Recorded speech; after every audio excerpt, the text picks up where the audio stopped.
I think I understand the importance of getting someone to click on my video in the first place. A lot of times people, in fact, most of the time, people are not on YouTube to learn. They're there to be entertained. And my big goal is to teach people in a way that's so entertaining and so fun that they don't necessarily know that they're learning. And it's the best way to ingest and retain information, really. On the 59th episode of Passion in Progress, the YouTuber behind the channel Small Advantages, Gavin Roy. Gavin has a profound love for Brazil, its language, and culture. Currently, he has a YouTube channel called Small Advantages, and this channel teaches English to those that speak Brazilian Portuguese. And he's been doing a pretty good job at it. At the time of recording this, his channel is about to hit 1.5 million subscribers. Now, if that isn't enough on your plate, Gavin also has a second channel where he teaches English to people that speak Czech. Gavin was nice enough to invite me over to hear his story in his home studio in Fort Collins, Colorado. Now, if you caught that, that means that he is teaching English to people that speak Brazilian Portuguese and Czech from Fort Collins, Colorado. The internet is a crazy thing these days, and I love it. Even if you don't want to learn a new language, I still think that this episode is so applicable to those that want to learn a new skill. Gavin has had so many life experiences in his journey building his Small Advantages YouTube channel and teaching others English, so I think that there's some global advice that you can garner from this episode. With that being said, if you guys do get value out of this episode, all I ask is that you share it with a friend. You can share it one-on-one, text message, mail them a letter, whatever it is. If you found something valuable in this episode, please share it with someone. Let's get into episode 59 of the Passion in Progress show with Small Advantages YouTuber Gavin Roy. What is up, Merce Nation? Javier Mercedes here for yet again another Passion in Progress show where we talk to inspiring individuals, and hopefully through hearing their stories, you too are motivated to go out and pursue your passions as well. Hopefully, I did not say that too fast, because this is an interesting episode. We are talking with someone that teaches English to Brazilian Portuguese, as well as people that speak Czech. Gavin Roy. I love podcasts, so I love being on them. I think it's going to be an awesome opportunity for my Brazilian audience to practice their English with us. So no worries about the fast intro. I think natural English is important. Give the audience your spiel. Where did you come from? Talk about Small Advantages, your YouTube channel. Where are you at right now as a YouTuber? Wow, that is a large question. So my name's Gavin. I have a background in atmospheric science. I live in Colorado here because I was going to school to get my master's and my doctorate in atmospheric science, but that was starting in 2011. In 2014, I decided I wanted to go to the World Cup with my wife and with 5 other American friends. And the World Cup that year was in Brazil. So I decided I wanted to start teaching myself Brazilian Portuguese kind of as a hobby outside of what I was doing in the classroom. And I didn't have a background in languages or anything, but I got to the point where I became the de facto leader of our group down in Brazil when we went there for the World Cup. And not a lot of people speak English in Brazil. Only about 7 to 8% can hold a conversation fluently, as opposed to like 90% in Germany. And I found that to be very true when I went down there, and I was very thankful that I had learned Portuguese. When I came back, I thought, man, I kind of want to continue doing this Portuguese thing. How can I find a way here in the United States? And so I started a YouTube channel just with videos of me babbling with my progress, but I could see my progress month to month. And then one day someone left a comment, a Brazilian, who said, dude, you should make English tips for Brazilians in Portuguese, maybe as a way to practice your Portuguese. And the first video I made then now has over 1 million views. It was just about how to use the word it in English. And there's all these little things you don't think about when you are a native speaker of that tongue that cause other people just so many problems. Like when we say it is raining, what is the it? Is it the sky? Is it just a placeholder in the sentence? And so now my channel, Small Advantages, which I created back then, has grown to close to 1.5 million subscribers. And it's through these English tips, yes, but also cultural exchanges, talking about funny things I've found about Brazilian Portuguese as I've learned it, or interesting cultural differences between Brazil and the US. And I recently started learning Czech, and I created another YouTube channel to document my progress.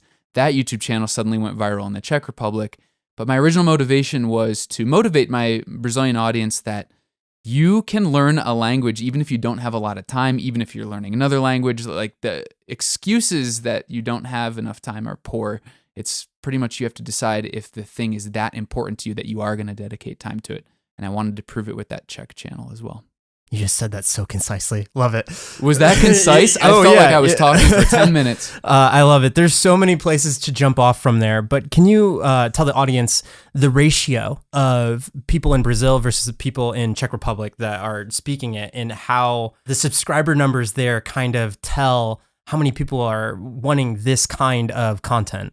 Yeah, so in Brazil nowadays, I'd say about 10% of people speak English, but there is a huge motivation to learn English. People who speak English earn around 60% more on average per the latest statistics in Brazil. Beyond being able to understand popular culture or travel the world, because when you travel in Europe, for example, the lingua franca, which literally means French language, is actually English, the language that everyone communicates with each other in. You need English to get the most out of life, I would say. And I think that's the motivation for a lot of people. In the Czech Republic, it's closer to 35 to 40% of people who speak fluent English. And I should mention too, I don't think that one language is better than the other per se. Just what you can do with it is different. And I try to make that very clear, how much I value Brazilian Portuguese and how much I value Czech. But right now, my numbers on both channels, Small Advantages, which is my Brazilian channel, I have maybe 1 in every 140 people in Brazil follow that channel. And then 1 out of every 70 people follow the Czech channel, which is called GAVIN, T-A-D-Y Gavin. But and when I say 1 in every 70 people, that's people living in the country, Czechs or Brazilians. And you live in Fort Collins, Colorado.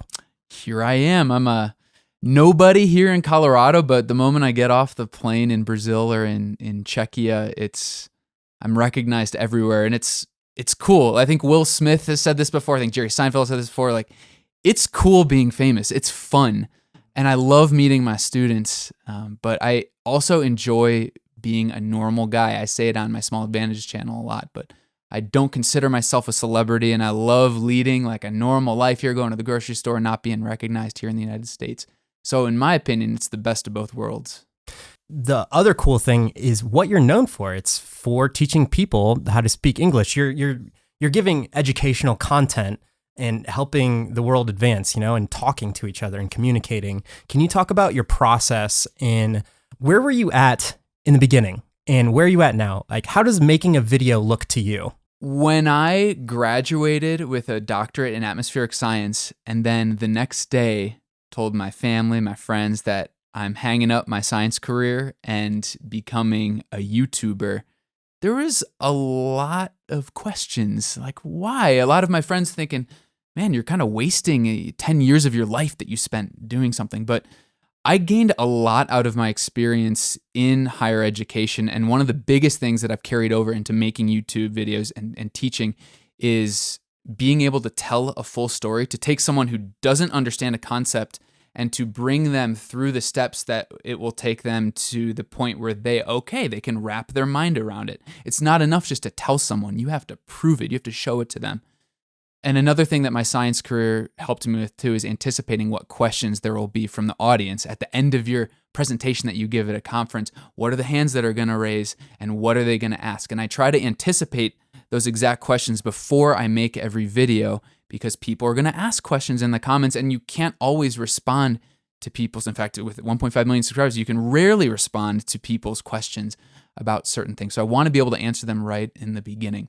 So making videos for me is anticipation of those questions, and it's a lot of script writing. It's a lot of research before I describe a grammar tip or a pronunciation tip. The part that I like the least is the editing, and all of the thumbnail creation takes often up to an hour for me.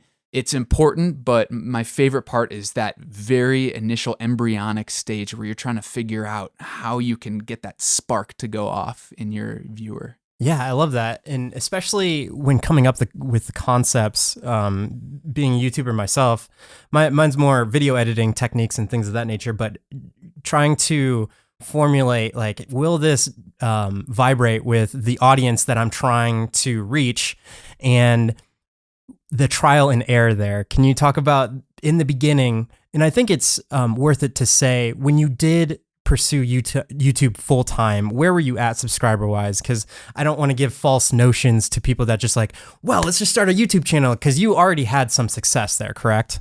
I did. I was making a little less than my graduate student stipend at the time. Mm-hmm.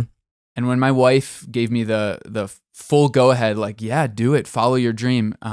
It was with the assurance that I gave her that if I couldn't bring my YouTube revenue up to where my graduate school stipend was, that I would literally deliver pizzas, or I don't do what it takes to still do what I'm loving with the language education and YouTubing and connecting with cultures around the globe. And luckily, it happened pretty quick that I was able to bring my income up to that and then beyond. But at the time, I had around 300,000 subscribers when I took the leap. And an interesting thing that when you ask about what I've changed, what's different about now than in the beginning, I think I understand the importance of getting someone to click on my video in the first place.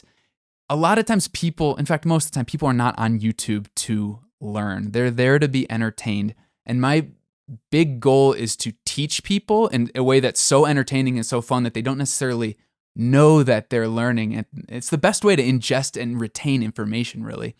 So if you look at a lot of my older videos, they're poorly edited in the sense that there are long pauses. There are times when I restart a line of thought and I don't cut that out. And then the titles are just like 20 very interesting phrasal verbs, or what the word it means in English. And now I know to try to give them more chitulushamachi, like attention-grabbing titles. One specific example I can think of is in a video recently where I taught ways to say no. So no thank you, or not this time, or maybe later. And I could have titled that video different ways to say no in English. And I think I would have done that 3 years ago when I was just a budding YouTuber.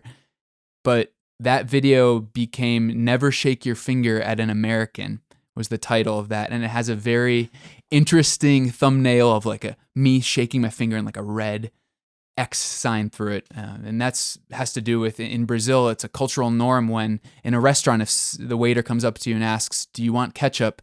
You don't respond to them. You don't even look at them. You can just shake your finger no. And that's okay, no problem for the waiter. Whereas if you did that here in the United States, I'd be like, whoa, what are you doing? Like shaking that's a Dikembe Mutombo like deal right there. So it's trying to pull out these very attention-grabbing things and understanding these cultural differences between Brazil and the U.S. or the Czech Republic and the U.S. and that it might cause problems for a Brazilian tourist in U.S. if they were to literally translate their expressions, their gesticulations into the U.S. too. So a lot of things that need to be considered when you're interacting in a different language. Mm-hmm. And why do you think you had so much momentum in the beginning when you were first creating the videos themselves? YouTube was pretty new in Brazil at that point. I started my channel in January of 2015. And I also think that there weren't as many people as interested in learning Portuguese as there are now, or maybe the people are just coming out of the woodworks now. I see a lot of Americans starting to learn Brazilian Portuguese, which is really awesome. I think it's a fantastic language. I was the only one doing what I was doing at the time, and it was a purely, I don't want to say selfish, but it was a hobby purely for me. I wasn't trying to conquer an audience or make a living out of it. I really was and still am passionate about it. And I think that struck a chord with Brazilians. My wife always says too, she's traveled to Brazil with me 4 or 5 times now. She always says that Brazilians are very concerned about what other people think about Brazil. They're very interested in knowing other people's opinions of them. And I think there's so many good things to share about Brazil and to take part in that gringos like ourselves like don't really know. And my videos were a way to show what an outsider thinks of their culture or thinks of their language, thinks of these things that are so day-to-day, so quotidian for them that for us are like, wow, you have cheese in your bread and you make it out of yucca and you guys eat it like every day for breakfast. That's the most awesome thing I've ever seen. Things that they wouldn't think about. So it was a mix of that. That actually brings up can you explain what you did with the equivalent of what the Tonight Show is here? And what was the PB&J Like, because I couldn't understand what you were saying. Like, why were you bringing peanut butter and jelly there? So I appeared on The Noite, which is the largest late night talk show. It's like the Jimmy Fallon, I suppose, of Brazil. And it was such an amazing but nerve-wracking experience. Again, like, I'm a nobody, I'm a normal guy here in Colorado. To go to Brazil and all of a sudden be behind the curtains and they open and there's an audience and you're on late night TV with their popular talk show hosts it was an incredible, nerve-wracking experience. Mm-hmm. In a segment on that talk show, I brought peanut butter and jelly from the United States. You can't really buy peanut butter in Brazil. Ah, okay, that's why. Yeah, when you do find it, it's more for protein for people who work out a lot, but it's not a snack food for kids. So in the same way, this cheese bread, this pão de queijo, is so amazing for Americans that this is such a delicious food that we don't have here in the United States. PB&Js are kind of like that for Brazilians who've never seen this flavor combination of salty peanut butter and fruit jelly sandwiched between bread. Like, what are you doing? But every kid in the U.S. lives on those practically growing up. That's cool. I assumed it was something like that, judging from the reactions that the host and you were giving. But I was like, oh man, that's kind of interesting that peanut butter and jelly down there is not something down there. Exactly. Talk about your process in learning a language, because you recently released a video on your Czech channel that I could understand, where you delved into your process because you've recently, quote unquote, since you were studying Czech, or you're still actively doing that. Talk about your process on how you set to learn a language. That's a fantastic question, because I think it's easy to just say, yeah, I was a grad student and then I learned Brazilian Portuguese and went down to the World Cup. And it seems so simple and just like a fact that just happened. Like that. But no, there is so much, not work, because work has a poor connotation, but I would say dedication that goes into it. And I think the biggest tip that I would give to someone who's wanting to learn a foreign language is to literally just study 30, 40 minutes a day. It doesn't matter what you do. It could be listening to a radio station I'll use Portuguese as an example, listening to a Brazilian radio station, or studying out of a textbook. It's boring, but sometimes you need to do it. Maybe you spend your 30 minutes a day studying Duolingo or flashcards on an app on your phone. If you have an extremely busy day, wake up 30 minutes earlier and do it. I think this persistence is extremely important, and you're going to know what's best for you a lot of times in your routine and what works for you and how you get vocab words to stick in your head, things like that. But just make sure you're putting in the time. Beyond that, I would say starting to converse as early as possible is good. So looking for native speakers or perhaps tutors, professors. Those first conversations are going to be painful. I'm not saying you're going to be fluent by any means, but the goal for most people when they're learning a language is to be able to speak in that language. So you should be starting to try to speak in that language as early as possible. You shouldn't say, oh, I'm not good enough yet. Oh, I don't know enough words. It takes me too long to find words. The way you get around that is by just having embarrassing moment after embarrassing moment in these conversations online, which we're able to do now in the internet age, and try to overcome your difficulties, and it gets easier. What's an app that people can use to do that? So there are several. I use italki. I'm sponsored by italki, and I absolutely love their product for finding native speakers who are kind of like, they're professors, but they're, kind of like your friend. Like you can do whatever you want during your talks with them. But you can also find just language exchange partners on that website on italki. Cambly's another one I know of.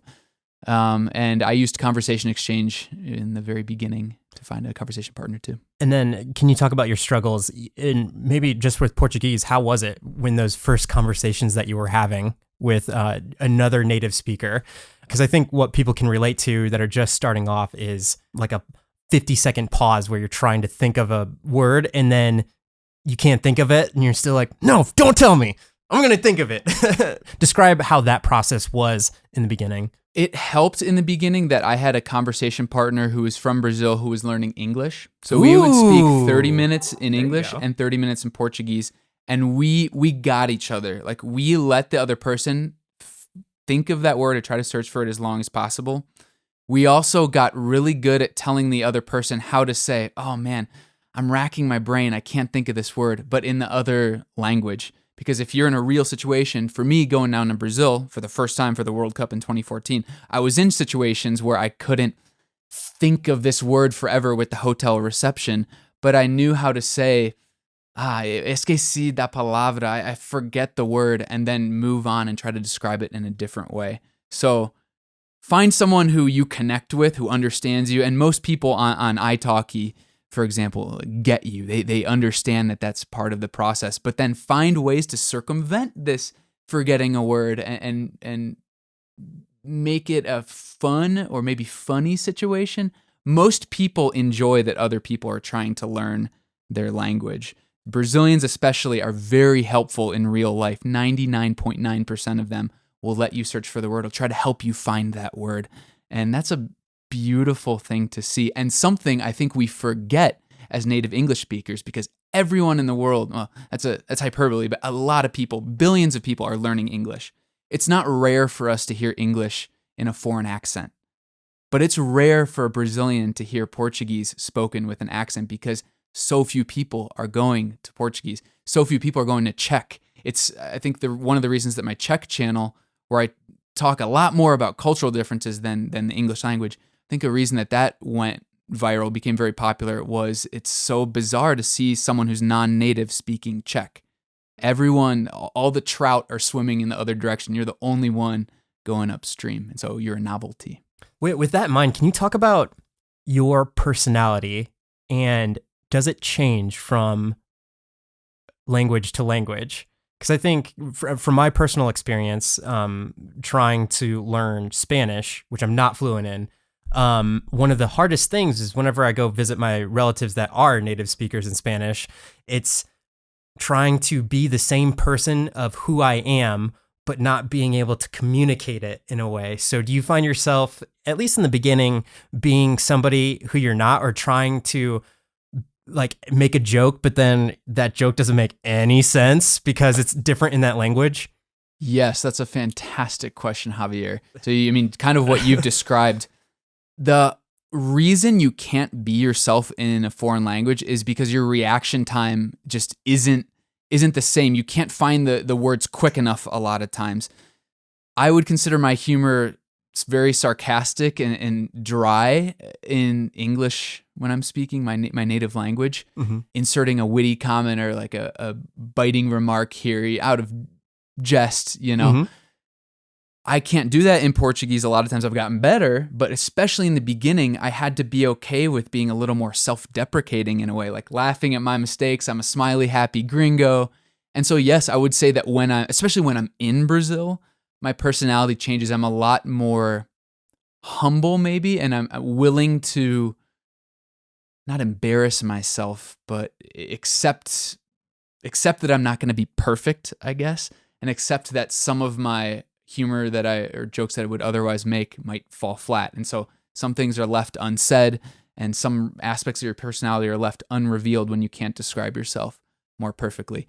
In Czech, I am a little bit away from being fluent still, so my personality is even more kind of, not cut and dry, but like, I guess when I'm creating a script or something on YouTube, I'm going not for perfection, but for comprehension. So it's very straightforward, I think, I'm trying to be clear and concise, and less of those little quippy things that I would say if I were speaking in English too. One of the things, for those that haven't seen your videos, which I'm assuming most of the people watching this video have seen your videos, but from somebody that just came across your content, I think you do an amazing job at just your mannerisms, just the way that you approach the camera and talk to the camera. It's very, I want to say, like jubilant and energetic, just like what you're saying. The energy's there. And not only that, but the willingness to learn from my end is like, I don't speak Brazilian Portuguese, but man, I want to learn it now. Like, cause just, heck yeah. And the way that you act on camera presents itself in a way that manifests learning, which I think is really cool. If there is anybody that's looking to teach something, even if it's not language, but if they're looking to educate people on a platform like YouTube, what advice would you give? And I want to give it with this stipulation, because I interviewed another teacher, and there's this interesting concept that I thought about where if you're in a classroom, right, you have to go to that classroom and you have to learn from that professor. When you're on YouTube, if you don't like what you're hearing from whoever you're hearing it from, there's this whole sidebar of suggested material where they can click off and go find somebody else to watch their content. So what kind of things have you learned or garnered over time where you're like, I like teaching this way and it works this way? I am hyper aware of the compulsion to click on whatever video is on the side. I have maybe this is just a product of the modern age, but I have a shorter attention span, I would say. And definitely thinking about what a viewer would do in certain aspects, like would a viewer want to click away here? How can I get them to stay here and still try to learn with me? This is, first of all, I would tell someone wanting to start out about that in this vein that it is a learned skill, as I'm sure that you are aware too. I'm in the beginning stages, but yes, yeah. My first videos, I'm kind of just sitting up in a chair, like against a table, like, hi, welcome to my tip video, and I would click away from me. I would click away from my beginning videos too. Yes, exactly. So through the process of editing and seeing what I look like, how I sound, I've kind of adapted my style to try to be a little more acogedor, like welcoming to my audience, like leaning in a little bit and almost as if we're having an actual conversation. It's strange because I'm looking at your cameras here. Like at the end of the day, it's just a piece of technology on a stick, but really trying to imagine my audience behind there and trying to start this non-existent conversation essentially with vigor and enthusiasm. One thing too that is helpful that YouTube provides to its creators is the audience retention charts. And for those who haven't seen those, they're like an XY chart with X being time and Y being the percentage of your audience who's still watching that video. So you can see at the beginning of the video, 100% of people are watching.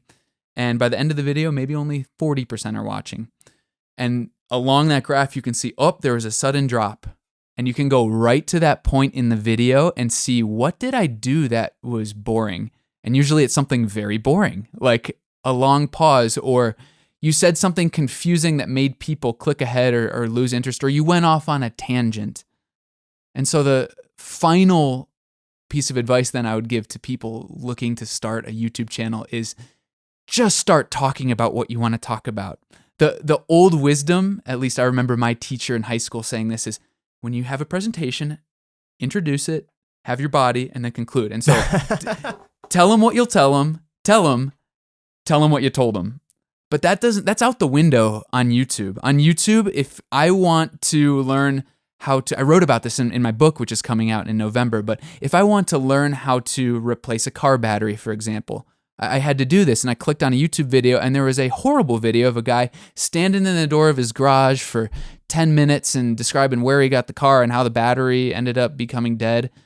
No, I don't want to hear that. I'm at that video to hear how to change a car battery starting at second number 1. And so when I have my YouTube tip videos, I just did one about the placement of also, to, and as well in sentences in English. I try to start that out at second 1. I don't introduce it. I just give an example. And so just be to the point and engaging.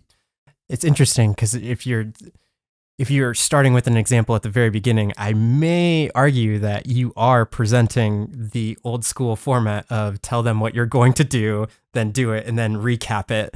But I think it's changed over the years, especially for the shortening attention spans. But the concept's still there. It is, and maybe in a way that introduction of showing them an example is them not realizing they're getting an introduction. So it's going back to the trying to get your audience to have fun and enjoy your content and almost not realize that they're learning. And so maybe they don't realize that it's an introduction. It's not an old-fashioned introduction like, today in this video, we will be talking about also, to, and as well. It's just, you dive right in and maybe that example, like you said, is your introduction. And I think an overall theme, and you said this in either one of your videos or something that you wrote, but there's a quote that you use where it's like, if you're not making like 200 mistakes a day, then you're not You're not living, or do you remember what the quote is? I do, and it's actually a quote from a famous polyglot from Ireland named Benny Lewis, who has inspired me a lot in my own quest to learn different languages.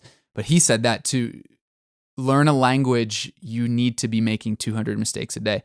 That's why I encourage my users to have as many conversations as possible, find as many ways to actively practice their language, because when you make that mistake, the chances are there's a lower chance that you will make that same mistake in the future if you realize that it was a mistake. And where are you going to realize that it was a mistake? It's by speaking with natives or having people review your writing, things like that. So you've learned 2 languages plus English, obviously. Had your success on YouTube, and you just wrote a book.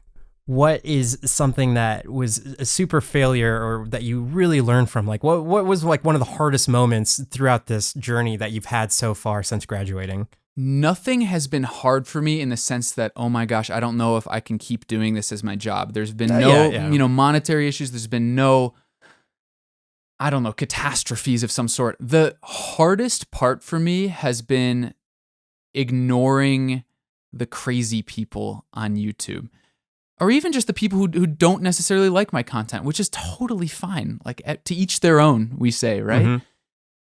Back in the early days of my YouTube channel, I would post a video and I would get 1,000 likes and 3 dislikes, and I'd be kept up at night. Like, what did I do to deserve those 3 dislikes? What did we do in this podcast that are going to get dislikes that I know will be there? If somebody hits that dislike button. Yeah, exactly. So for me, it's been focusing on the positives and how many people are benefiting from my content, and ignoring that random comment that says like your wife is a whore or something. Like, YouTube comments sections are often horrible. People can anonymously say whatever they want.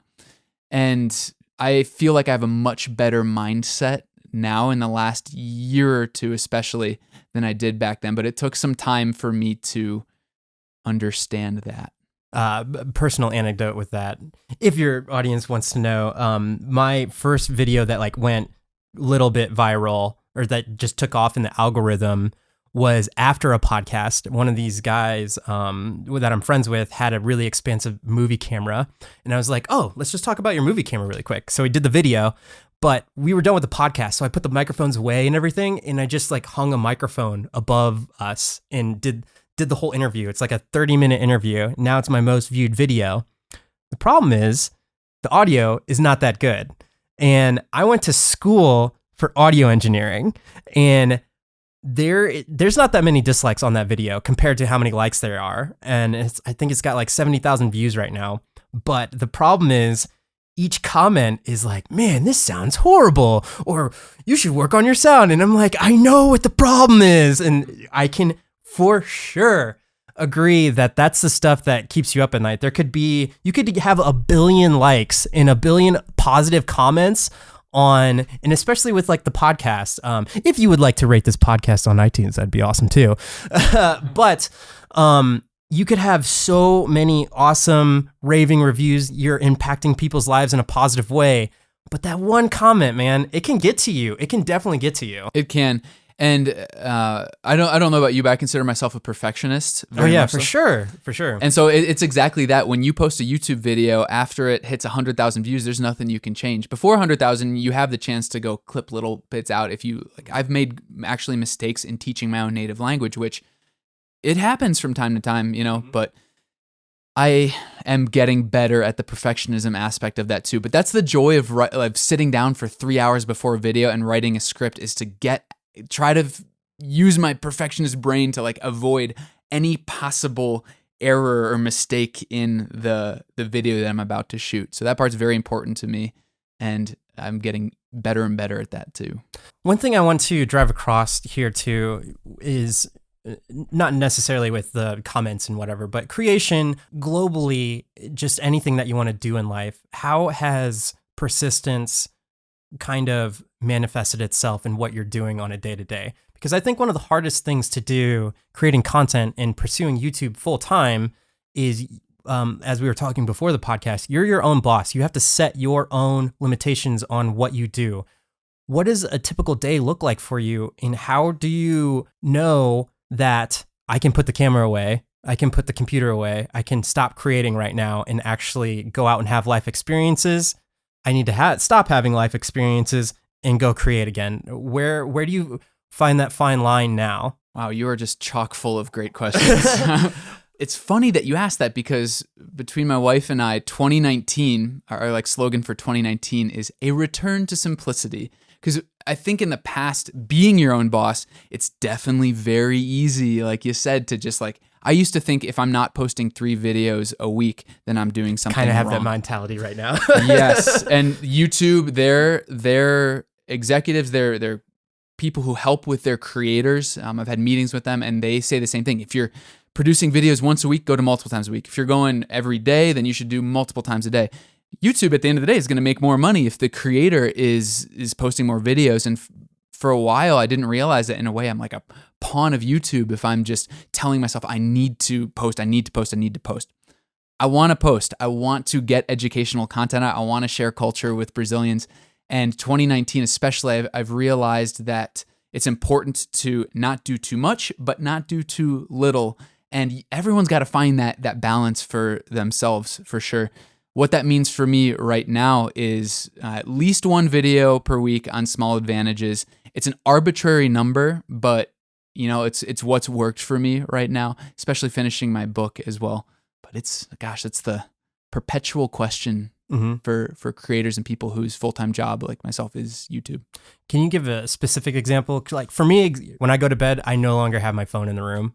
And what was consuming me was like, I would go to bed, but then I would quote unquote go to bed. I would be like, have this cell phone while I'm sitting in bed, and I'd just be like, oh, what's on Twitter? What's on Instagram? Like all that stuff. It wasn't productive. Now I wake up and I get up so much faster and I start my day so much faster because I just don't have my phone by me. That's one of the things from my personal perspective, what's helped me to set limitations on using my cell phone or just technology to go create.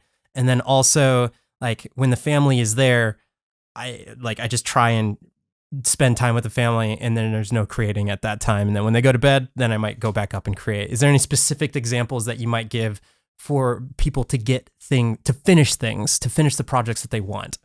I love that you asked for a specific example because it's easy to talk in abstractions. And, you know, I think I can fall into that sometimes. So specifically talking about technology limitations, I mean, I've never been much of a tech guy to begin with, which is the huge irony of me being a YouTuber right now. I think that's super beneficial to how you've been so successful. It is. I think so. I mean, when I started recording, I was only using a GoPro and I still had a dumb phone. I still had a flip phone back in 2015.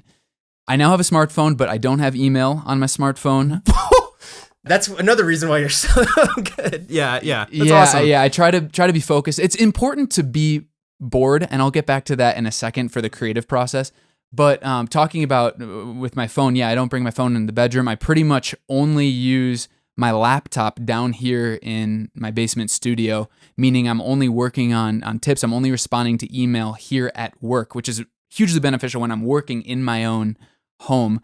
And typically I'll reserve 2.5 days for me to do recording, video review, posting, and all that during a week. The other days, I especially focus on more language learning and returning to what I said about being bored. My best ideas come from random runs or sitting in the hammock just like thinking about nothing. I don't bring my phone over to the hammock. I don't bring a book. I just kind of like sit there sometimes. In fact, usually I fall asleep. But I get a lot of good ideas where I'm thinking, that's an interesting thing that my wife said the other day. Or isn't it weird that the word guide is spelled Guide? And this tip again about different ways to say also too as well came out of one of these bored moments where I'm thinking, wow, that's kind of just one word in Portuguese, but we use 3 in English. So talking about successful in terms of creation, it's been leaving technology behind or having a dedicated space for that. I love that. And it's very rare to meet somebody that doesn't have email on their phone. When back at my old job, there's this new thing called Slack, if you're familiar with it, and it's a messaging app. Think of it as AIM or AOL Instant Messenger, but for companies. And I just wouldn't put Slack on my phone, and you would get an email notification if somebody messaged you. In today's day and age, if you're always accessible, you don't have time for yourself, I think. And it's definitely finding that balance. And I think you at that point definitely have that. There's other stuff in particular that I noticed it's your journal. Can you talk about that? Like, because you actually document, like, oh, I did this today, I think. And then in the process of what you're doing, can you talk a little bit about that? So what you're referring to is the journal that I kept when I was first starting to learn Czech, and I was very aware of how much time was going to each resource. It was 10 minutes a day for flashcards, 15 minutes a day for this Czech YouTube channel, and 20 minutes a day for a podcast. I would write that. That'd be one log entry, and then the next day, write my log entry. I kept that journal because I wanted to understand where my time was going and what the results were when I was learning a language from scratch. It's something I didn't do at the beginning of Brazilian Portuguese nor Spanish, and so it was really cool to do that. That tactic, though, which I started in 2017, has recently really helped me be intentional with my time. There's a big drive for intentionality with technology, meaning that, I'll give you a concrete example since it's important to demonstrate my point. I don't follow anyone on Instagram, or I should say I follow one person on Instagram. It's the city of Fort Collins where I live. Kind of like a plug for the place that I live and love, and I like their photos. But I know myself, I know the human psyche, and I know I would find myself just scrolling limitlessly, and where does the time go? Is this really how I want to have spent an hour of my day? There's a quote about intentionality of your days that I absolutely love. It's by Annie Dillard, and she said, "How you spend your days is, of course, how you spend your lives."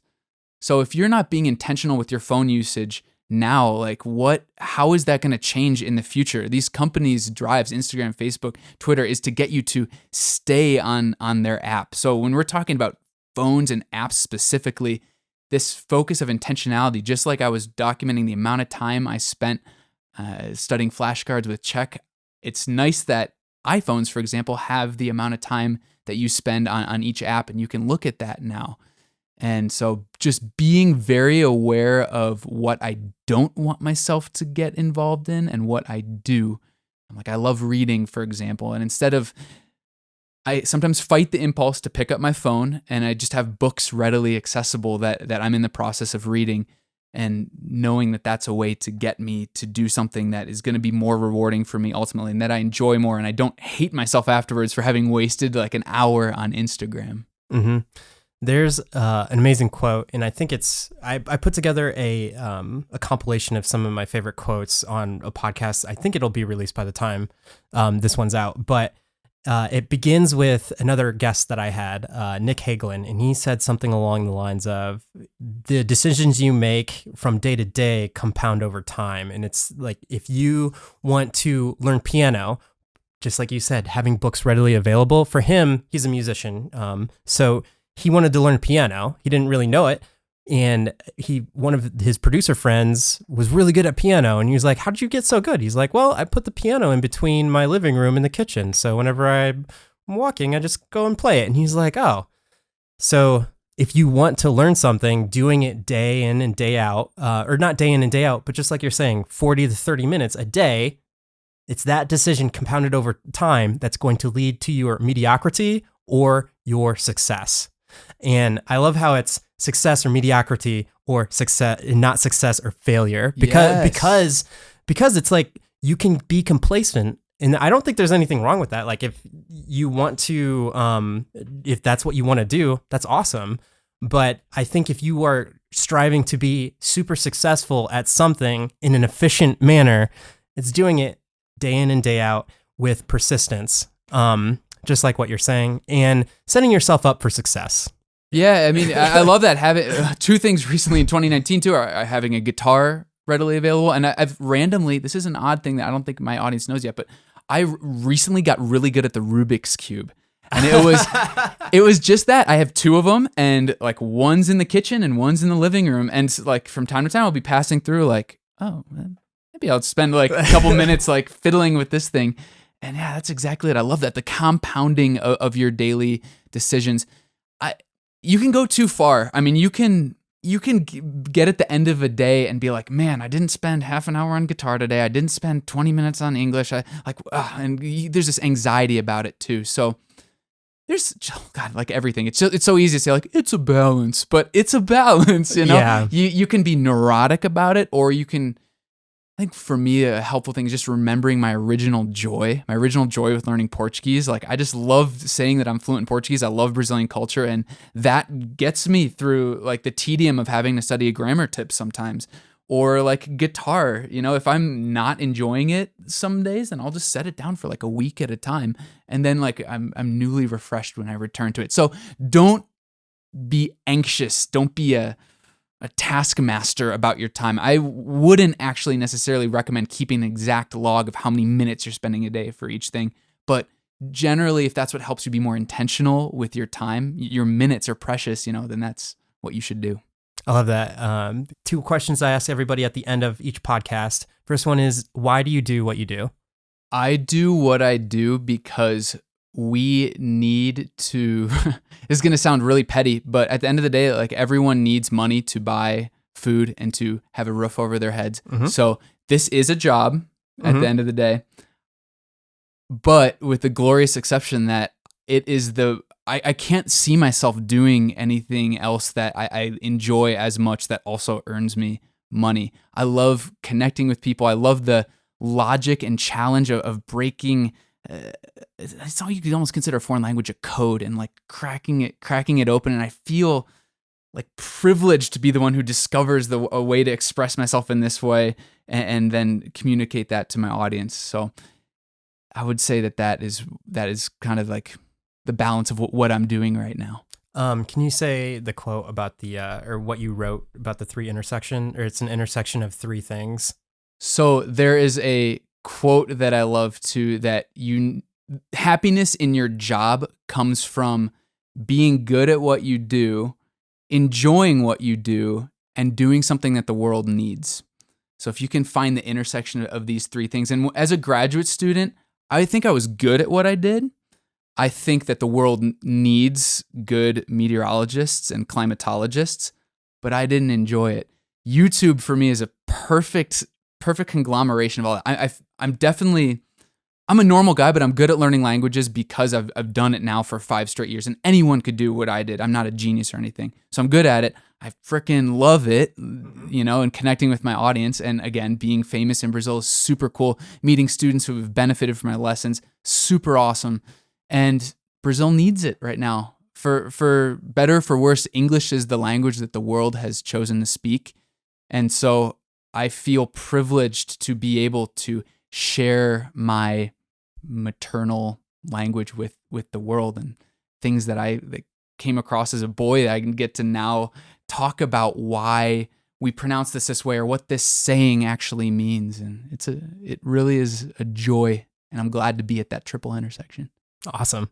And then last question I ask everybody, in this circumstance, I think we've kind of honed in on some of the things that have made you successful and happy where you're at today. But from you graduating and doing your PhD work to where you're at right now, if you wanted to give advice to how you got to where you're at right now, what would be one piece of advice? Like Nike slogan, maybe? Mm-hmm. A lot of people say that, yeah. You know, I think, so since I've become a more or less famous YouTuber, right, like 1.5 million subscribers, I've had probably 20 people, random acquaintances or friends, come up to me and say, hey, I have a really good idea for a YouTube channel. What do you think about this? And usually their idea is pretty darn awesome, but they never do it. It gets stuck in some phase, or maybe they just lose interest and they don't do it. Or maybe they do it once, but then they never follow up on it. So I think that applies to language learning too. Like, oh, I've always wanted to learn French. Like, just start and then just keep being persistent. It's not any like brain hack or crazy methodology. It's just doing it, and then maybe a new Nike slogan, like, just keep doing it. Nobody said that. That's perfect, man. I love that. That's awesome. What a great ending. If people want to see you, where can they find your channels? So my Brazilian Portuguese channel is, again, Small Advantages, and my Czech one is Tady Gavin, Tady Gavin. But honestly, you could just Google Gavin Portuguese or Gavin Czech, and you will find me. And yeah, I'm on YouTube and Instagram. And Javier, I would like to know where we can find you and your awesome podcasts and videos, since this video is going to appear on Small Advantages.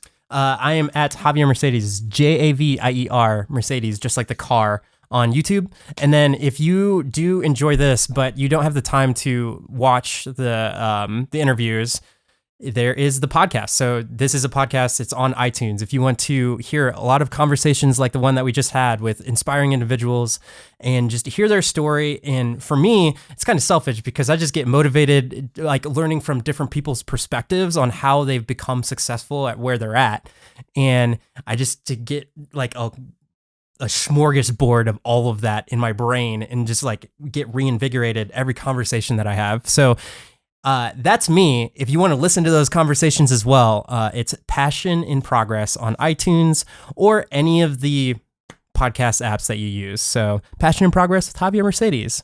With that, if you would like to rate this on iTunes, you could. And until next episode, thank you so much for your time, Gavin, and live a life of abundance. And I'll see you guys on the next one.